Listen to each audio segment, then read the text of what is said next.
What I'm going to share with you in this video here are the top 3 Stoic principles that really changed and enhanced my life. If you're new to Stoicism and the teachings of Stoicism, then lock in because the lessons that you're going to learn in this video may be some of the most important lessons that you will ever learn in your life. And if you're already familiar with some of these lessons and the Stoic teachings, lock in as well because guess what? These lessons are so important that you can't be reminded of them enough. So let's crack into principle number 1 in Latin, and forgive my pronunciation, AMOR FATI. Okay, you can also say it the American way, right? AMOR FATI, AMOR FATI. What does this mean? It means love of fate. Okay, love of one's fate, love your fate. And this is a key mindset where no matter what happens to you in life, whether it's good or bad, whatever label you place on it, love it. Okay, love your fate. Oh, something didn't go my way, that's my fate, and I'm going to choose to love it. Oh, something did go my way, great. That's my fate, I'm going to choose to love that as well. No matter what happens in life, love your fate. Okay, and this is a big shift from the way that we're conditioned, where, guess what? Everything in our societal world, right, is just pumping you with life is happening to you, right? You're a little victim. Oh, that happened? Ooh, life's unfair, isn't it? That's how we're conditioned. And what you're doing here by loving your fate is you're shifting that away from life is happening to me to life is happening for me. Okay? Life isn't something that happens to you, it's something that happens for you. And this is a choice. You can choose to go the victim route, like, oh, I'm sad, why is this happening to me? Or, oh, I'm sad, great, why is this happening for me? And just this shift alone not only will now train your focus to start looking for the lessons, right? Instead of whining to me, oh, why? For me, what could be the lesson or lessons here? Not only will that start happening, but your experience of whatever is happening will change as well. Okay, and this even ties into Buddhism or even spirituality, right? Where people think that there are good and bad emotions, as an example. You know, I'm sad, oh, that's bad. And a key principle there is it's actually not the emotion that causes you to suffer, but your relationship to that emotion. Where let's just say you feel sad, what then happens? Oh, I feel sad. I feel bad about feeling sad. And then you feel bad about feeling sad, and you feel bad about feeling bad about feeling bad about feeling sad, and it just amplifies. So it's not actually feeling sad, it's your relationship to it, where you resist it instead of embracing, welcoming, accepting, and loving it, right? Love your fate. What would change if you started feeling sad and you just chose to love it? You know what? I'm gonna love feeling sad. Your experience of that thing, of sadness, would be completely different. You know, you can play this mental game with yourself where imagine you were born into a society that just celebrated sadness, right? Where every, book, anyone you talk to, any YouTube video is telling you, you know what? Being sad is the goal. And there's even techniques to be sad. It's like people are really trying hard to be sad. Hey, do you want this course on how to be sad? And sadness is just really the pinnacle. What would happen if in that society, that you could say alternate universe, you experience sadness? I'm sad, yes! And your experience would change. The same here. Whatever happens, yes, I choose to love my fate. I embrace it, I welcome it, instead of resisting it. Okay? And something Marcus Aurelius says in his book, Meditations, right? What many people consider one of the Bibles when it comes to Stoicism, is the design of the world is like a flood that's in forward motion. Okay? And you can either go with the current of nature, run with it and do what it demands, or you can be dragged by it. That's your choice. Guess what? Life is just gonna keep lifing away. And we all have our own personal agenda, right, of what should and shouldn't happen, and life might not go along with that. You have a guarantee that life will not go along with that. When that happens, you can resist it and whine, why did this happen to me? Or choose to love your fate. Okay, AMOR FATI, that is the first principle. And if you start incorporating this into your day-to-day life, things will change drastically. Okay, principle number 2, MEMENTO MORI. Okay, and what this means is a reminder of your own mortality, a reminder that you will die and that you must die.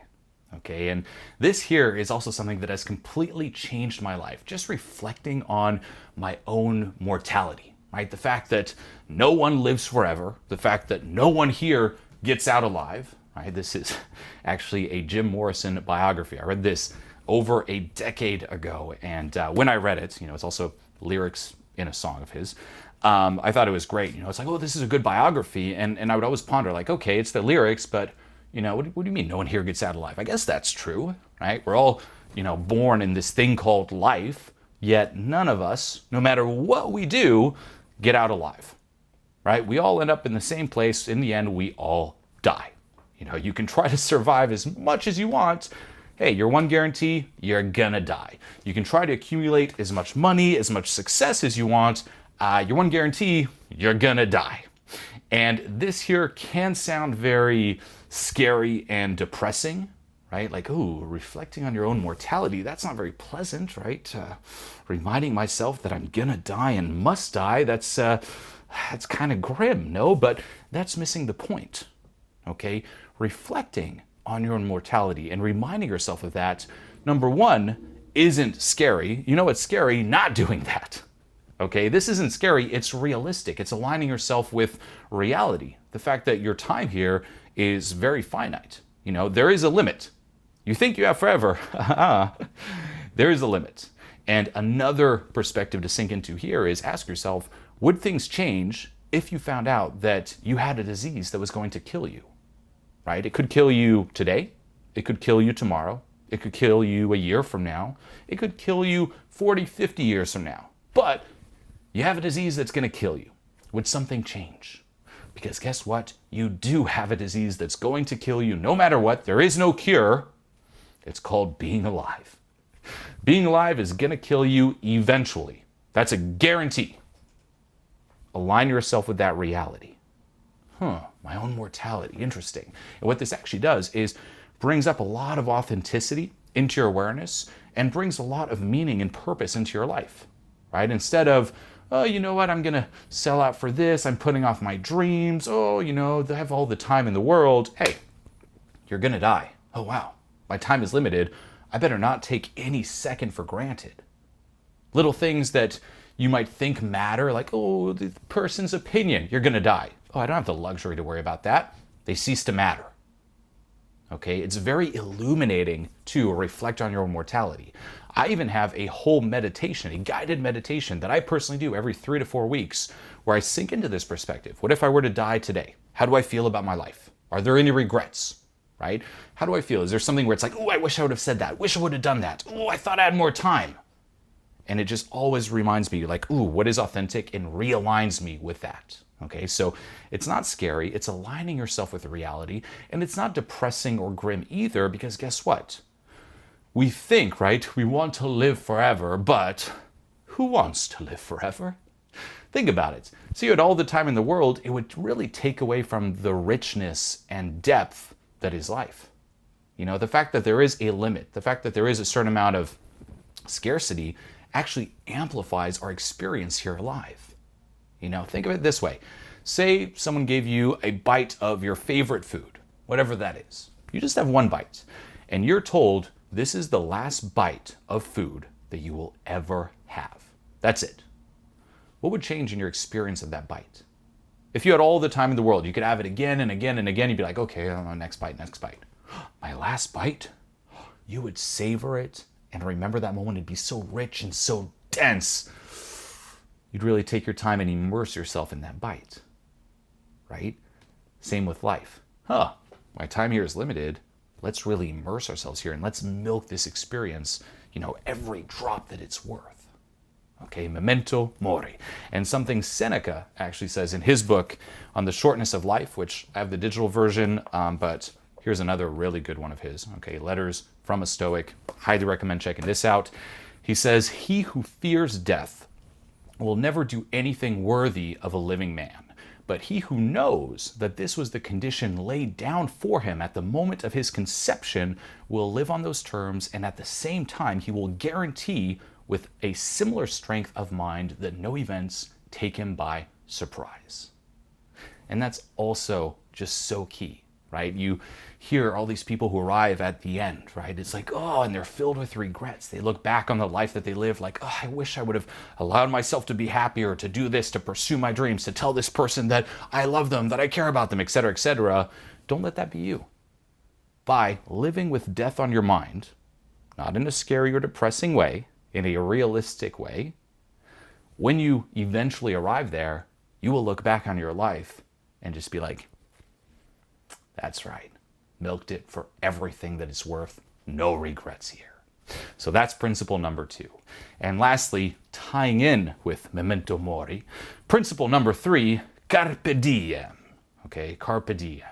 And this means seize the day. Stop living in someday land, right? Someday I will be great. Someday I will be happy, right? I'll be happy when someday, when I make X amount of money, then things will get great, and someday I'll pursue my dream, and someday. No someday. Someday is today. Stop thinking about the future and selling out the present moment. All you have is the present moment, the right here, right now. Seize the day. Okay, this is really all you're left with. There is no guaranteed future. Once more, linked to memento mori, you could die today. Knock on wood. You could die tomorrow. Someday might never, ever come. So stop putting all your dreams in someday. Take all those dreams and bring them right back to the present moment, to today, right now, watching this video, right now. Seize the day. Okay, and another key quote here from Seneca, 2 of them actually. The first is, you act like mortals in all that you fear, and you act like immortals in all that you desire. Key, right? And the second one here is, instead of longing for the future and being weary of the present, the man who spends all his time in his own needs, who organizes every day as though it were his last, neither longs nor fears the next day. Really, today's all there is. Immerse yourself. Love it. Remember, you will and must die.